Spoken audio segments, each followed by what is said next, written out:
কেউ জানে, এটা একটা ঐতিহাসিক তথ্য যে এই তেল আবিব এটা এমন এক শহর বলা হয় এটাকে, যেই শহরে কখনো রাত হয় না। এটা যে কোনো খবরে আপনার দেখলো, আপনি এটা সার্চ করলেও পাইবেন। এটার বৈশিষ্ট্য কি? ইসরায়েলের এই প্রধান নগরী তেল আবিবের বৈশিষ্ট্য হলো এটা এমন এক শহর যেই শহরে কখনো রাত হয় না। মানে কি? মানে এনে সূর্য ডুবে না, তো তাহলে রাত হয় না মানে কি? অর্থ হইল এটা এমন একটি শহর যেই শহরে কখনোই এমন কোনো টাইম নাই যে টাইমে পুরা শহরের সমস্ত কর্মস্থল, অফিস আদালত, কাজ কর্ম সব একসাথে এই মুহূর্তে বন্ধ। যে যেমন রাত 10টার পরে বা 12টার পরে সকাল 4টা পর্যন্ত কমপক্ষে মনে করেন এটুকু টাইম ঢাকা শহর বা একটা শহর যে অধিকাংশ 98% 99% কর্মক্ষেত্র বন্ধ, ঠিক না? কমপক্ষে 6 ঘন্টা, কমপক্ষে 8 ঘন্টা, মানে এই সময় কোনো কি নাই, অফিস আদালত, ব্যাংক ব্যালেন্স, মিল ফ্যাক্টরি চালু নাই। হ্যাঁ, বিচ্ছিন্ন কিছু থাকতে পারে। তাহলে এই হিসাবে মানে এটা বোঝা যায় এখন রাত, এই কারণে এটা বন্ধ। কিন্তু তাদের ওই শহরে 24 ঘন্টা বাই রোটেশন এভাবে কাজ হয়, অফিস আদালতের নিয়ম নিজাম কাজকর্মের, যে রাত 2টা দিনের 2টা বরাবর বরাবর একদম সেম। ওই রাত 2টা তো দিনের 2টায়, রাত 12টাতেও দিনের 12টার মতো সমান তালে কাজ চলে বাই রোটেশন। এই পরিমাণ মেহনত করে, এই পরিমাণ পরিশ্রম তারা করে। এই কারণে বলে যে তাদের ওই শহরে কখনো রাত হয় না, সারাক্ষণই কি করে? কাজ করে। ফলে এই 1 কোটির চাইতে কম মানুষ আজকে সারা পৃথিবীর, এই সারা পৃথিবীতে যদি 800 কোটি মানুষ হয়, কথার কথায় আরো কম হোক বেশক ধরে নিলাম 800 কোটি মানুষ যদি হয়, আর এরা যদি 1 কোটি হয়, তাহলে বাকি মানুষ কত? 799 কোটি। এই 799 কোটি মানুষকে যারা যন্ত্রণা দিতেছে, কষ্ট দিতেছে, 799 কোটি মানুষের বিরুদ্ধে ষড়যন্ত্র করে 24 ঘন্টা যারা, তারা এই 1 কোটি মানুষ।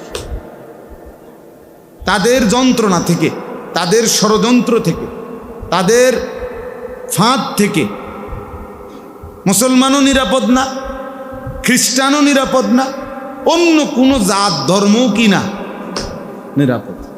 এরা সবাইকে তটস্থ রাখে এবং সবার পিছনে ছড়ি ঘুরা, আঙ্গুল ঘুরা।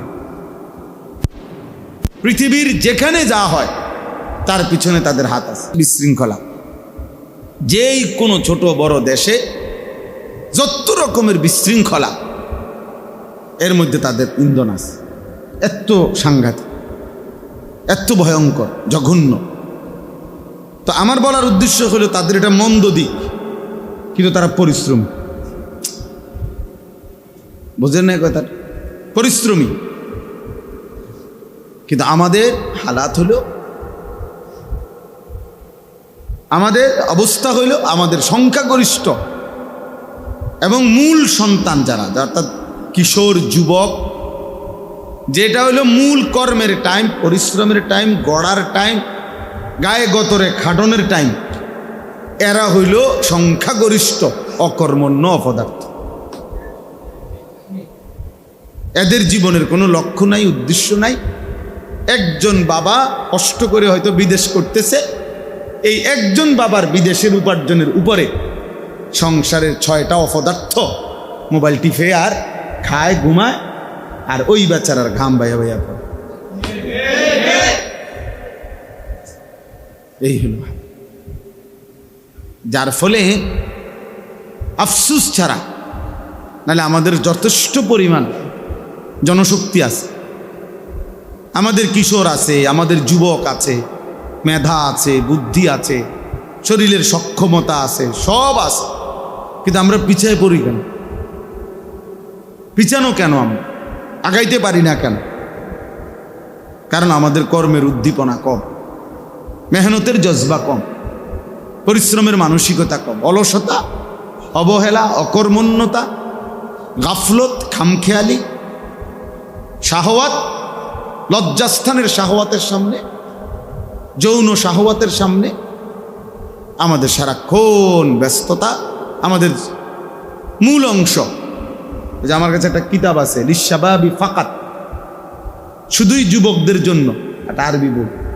তো এখানে লেখা আছে যে যুবক শুনো, তোমার বয়স হইল, তোমার হায়াত হইল বাইনা দুফাইন।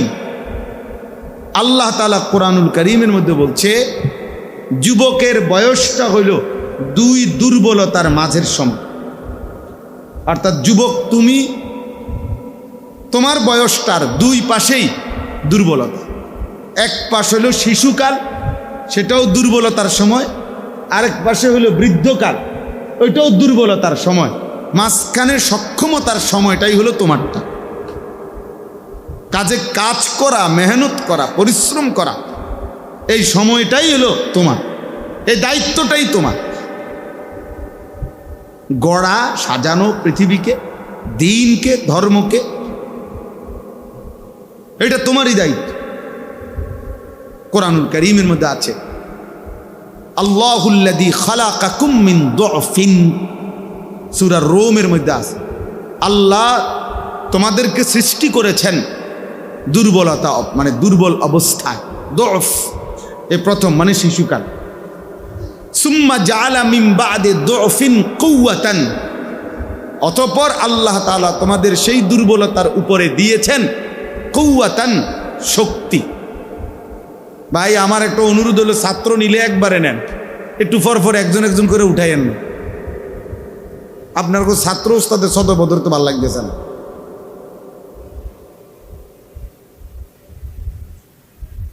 উঠাউঠি করবেন না কেউ, একদম উঠাউঠি করবেন না।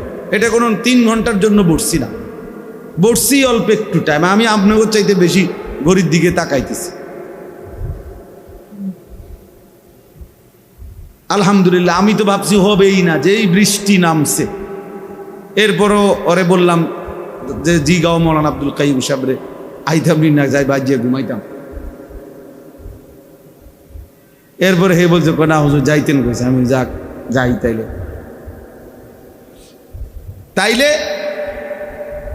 আল্লাহ তাআলা বলতেছেন সুম্মা জাআলা মিন বাদি দুফিন কুওয়াতান, অতঃপর আল্লাহই তোমাদের সেই দুর্বলতার উপরে দিলেন কুওয়াতান, মানে কি? শক্তি, তার মানে যৌবন। সুম্মা জাআলা মিন বাদি কুওয়াতিন দুফান ওয়া শাইবা, এই যে পুনরায় আবার সেই শক্তিতে ফিরিয়ে দিলেন দুর্বলতা এবং বৃদ্ধ অবস্থা। তাহলে আশ-শাবাবু বাইনা দুফাইন, যুবক হলো দুই দুর্বলতার, বাম এদিকেও তার দুর্বলতা, এদিকেও তার কি দুর্বলতা। যৌবন কালটাই কাল। এবার তুমি যদি পিছন দিকে ফিরো তাইলেও দুর্বলতা, যদি সামনে আগাও তাইলেও কি আসতেছে। তাহলে কাজ করার এখনই সময়, মেহনত করার এখনই সময়। দেশ গড়া, জাতি গড়া, সমাজ গড়া এখনই সময়, এখনই সময়। নিজের আখিরাত গড়া এখনই সময়। আল্লাহ নবী সাল্লাল্লাহু আলাইহি ওয়াসাল্লাম বলছেন শাবুন নাশাআ ফি ইবাদাতিল্লাহ, যে যুবক তার যৌবনকাল আল্লাহর ইবাদতে কাটাইছে, বেড়ে উঠছে, ইবাদতের মাধ্যমে যে তার যৌবনটা বেড়ে উঠছে, আল্লাহ তাআলা তাকে আল্লাহর আরশের নিচে ছায়া দান করবে। আরশের নিচে ছায়া দান করবে। এজন্য প্রিয় ছেলেরা বুঝতে শিখো, একজনই বুঝো, একজনই ভালো হও, একজনই ভাবো, একজনই নিজের জন্য, দেশের জন্য, ইসলামের জন্য, দ্বীনের জন্য কিছু করো। যে হোক আমি একজন। আমাদের প্রিয় ভাই বর্তমান সময়ে উদীয়মান, আলহামদুলিল্লাহ অনেক সুন্দর বয়ান করে, আমগো পছন্দের আমার শায়েখ আরিফ বিল্লাহ হাকিমুন নফস আল্লামা মুফতি মুশতাকুন নবী কাসিমি, আমার শায়েখেরও পছন্দের হযরত মাওলানা মুফতি ইউসুফ বিন ইকবাল, এই মাওলানা আমার এই বই দিছে, এই বই 2-3 দিন আগে। আরো একটা বই দিছে, আরো সুন্দর, শাবাবুন লা ইয়ানসাহুমুত তারিখ, আরবি বই।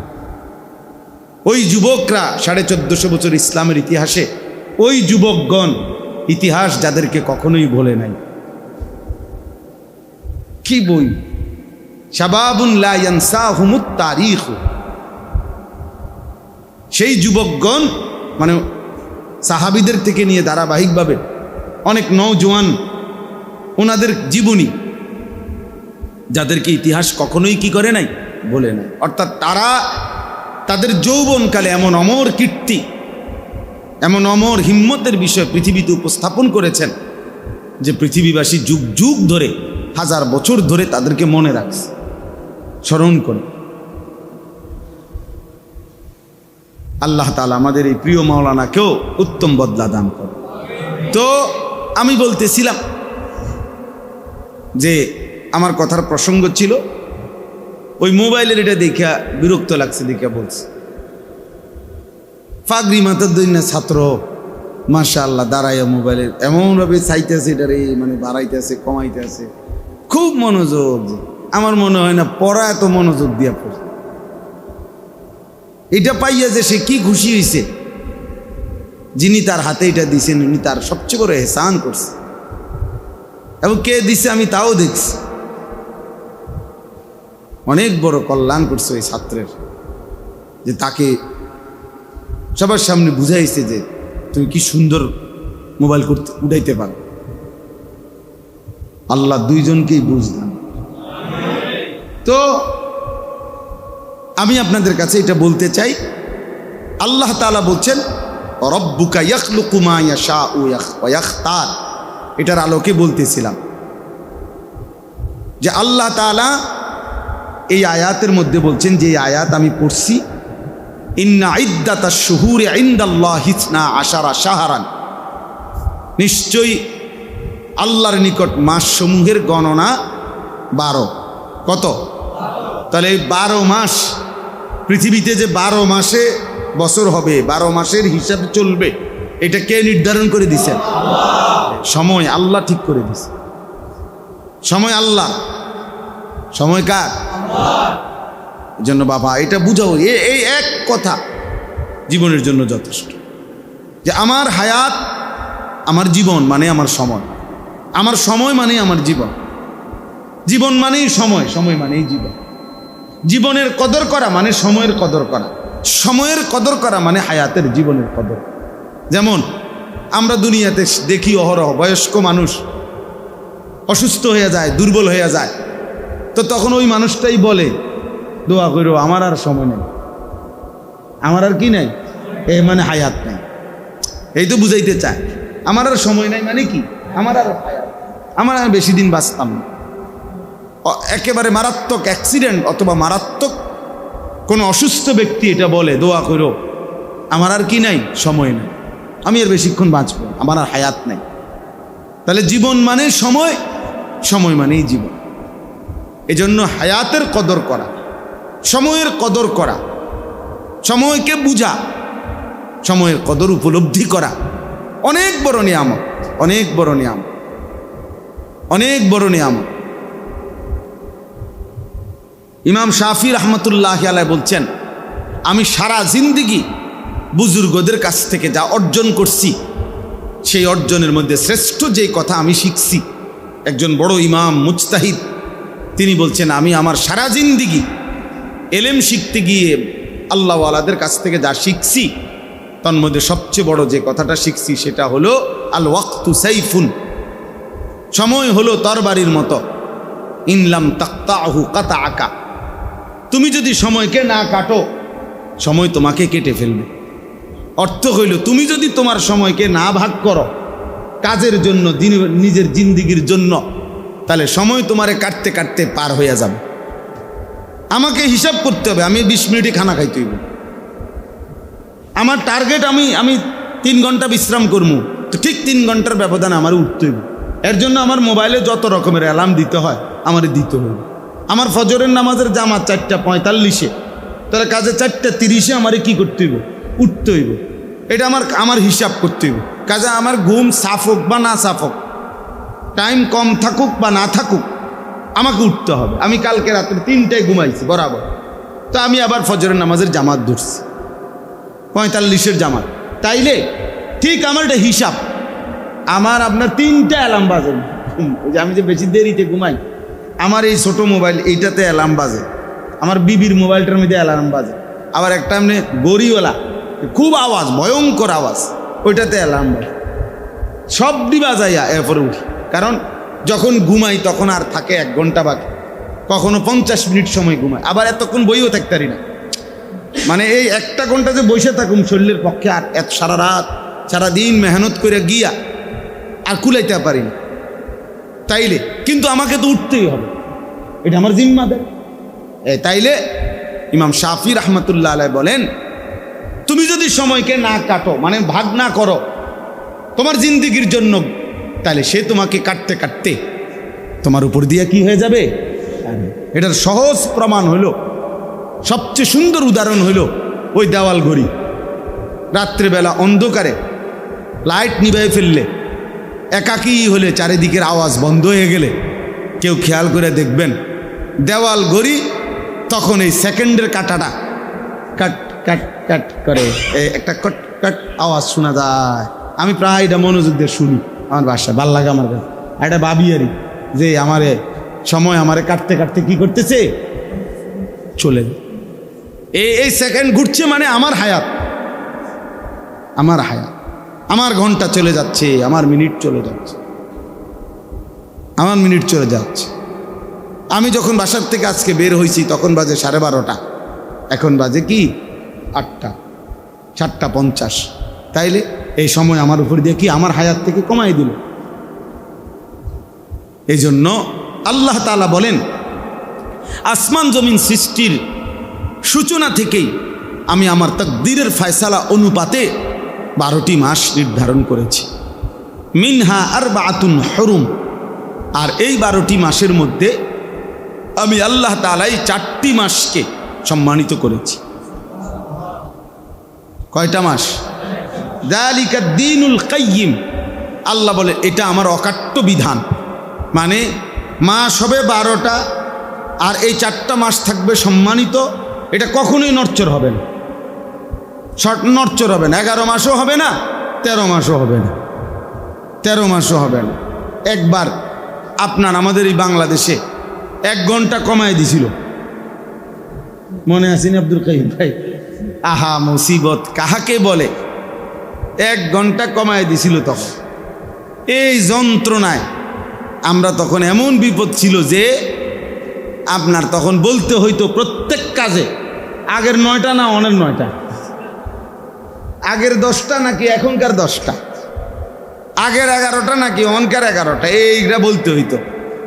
এত বিরক্ত লাগতো তখন।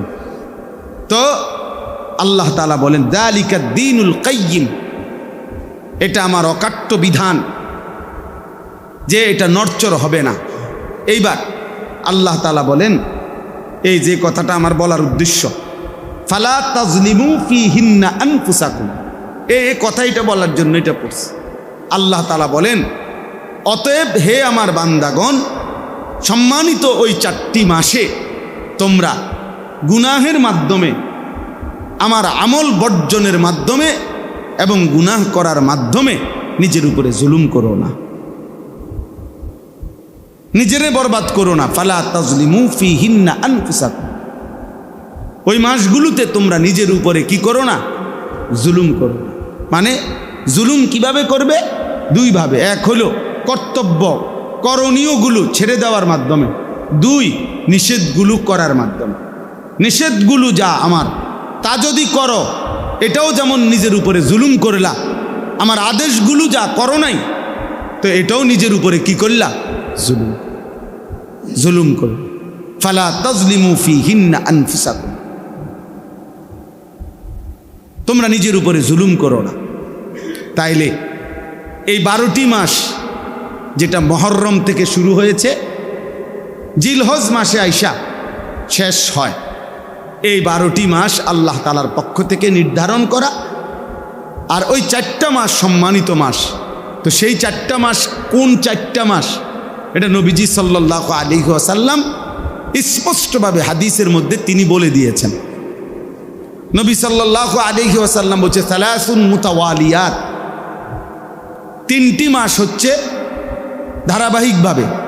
নবীজি সাল্লাল্লাহু আলাইহি সাল্লাম বলছেন 1 নম্বর হলো যুলকাদা, যুলহজ্জা ওয়াল মুহাররম। এই সিরিয়ালে এই এখন জিলকদ মাস শেষ হওয়ার পথে। ওই যে বললেন কত আরিফ কত কইলা 22, আজকে 22 জিলকদ। এরপরে যে মাস আসতেছে জিলহজ, এরপরের মাস হলো মুহররম। এই 3টা মাস সম্মানিত। আর আলাদা ওয়া রজব মাস, যেটা রমজানের আগে 2 মাস, অর্থাৎ রমজানের আগের মাসের নাম শাবান, তার আগের মাসের নাম রজব মাস। তাহলে এই 4টি মাস হলো আল্লাহ তাআলা নবীজি সাল্লাল্লাহু আলাইহি সাল্লাম ব্যাখ্যা করে দিয়েছেন যে এটা সম্মানিত মাস। আল্লাহ বলছেন তোমরা এই মাসগুলোতে বিশেষভাবে, সারা বছর তো আছোই হুকুম, আবারও বলছি বান্দা, এই পবিত্র সম্মানিত মাসগুলোতে গুনাহের মাধ্যমে নিজের উপরে জুলুম করো না। আমার আদেশ, আমার কর্তব্য কাজ তোমার ছেড়ে দেওয়ার মাধ্যমে নিজের উপরে জুলুম করো না। একটা জরুরি কথা মনে রাখতে হবে, আল্লাহ তাআলার প্রতিটি আদেশ পালন না করা নিজের উপরে জুলুম করা। আল্লাহ তাআলার প্রতিটি নিষেধ আমি কিংবা আপনি করা, এটা নিজের উপরে জুলুম করা। জুলুম বলা হয় ওয়াদউ শাইই ফি গায়রি মাহাল্লিহি। জুলুম কাকে বলে? যে জিনিস যেখানে রাখার কথা, যে জিনিস যেখানে থাকার কথা, সেটাকে ওইখানে না রাখা, অন্যত্র রাখা, এটাই জুলুম। এটাই কি? ওয়াদউ শাইই ফি গায়রি মাহাল্লিহি, ভিন্ন জায়গায় যেখানে রাখা। তো আমি একজন আল্লাহর গোলাম, তো আমার জিন্দেগি থাকার কথা ছিল আল্লাহর হুকুমের অনুপাতে করা।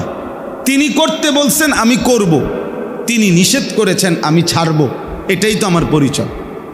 ওই যে আমরা কিতাবের মধ্যে পড়ছি, বহু বুজুর্গানে দিনের আমলে আগের পূর্বে এমন কৃতদাসও ছিল, এমন আল্লাহওয়ালা।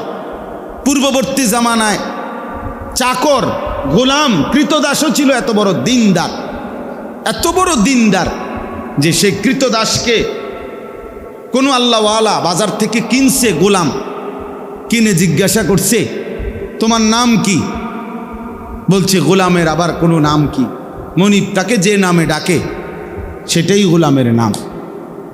তুমি কি খাইতে পছন্দ করো? তো বলছে গোলামের আবার পছন্দ কি? মনিব তাকে যা খাইতে দেয় সেটাই গোলামের খাবার। তুমি কি পড়তে পছন্দ করো?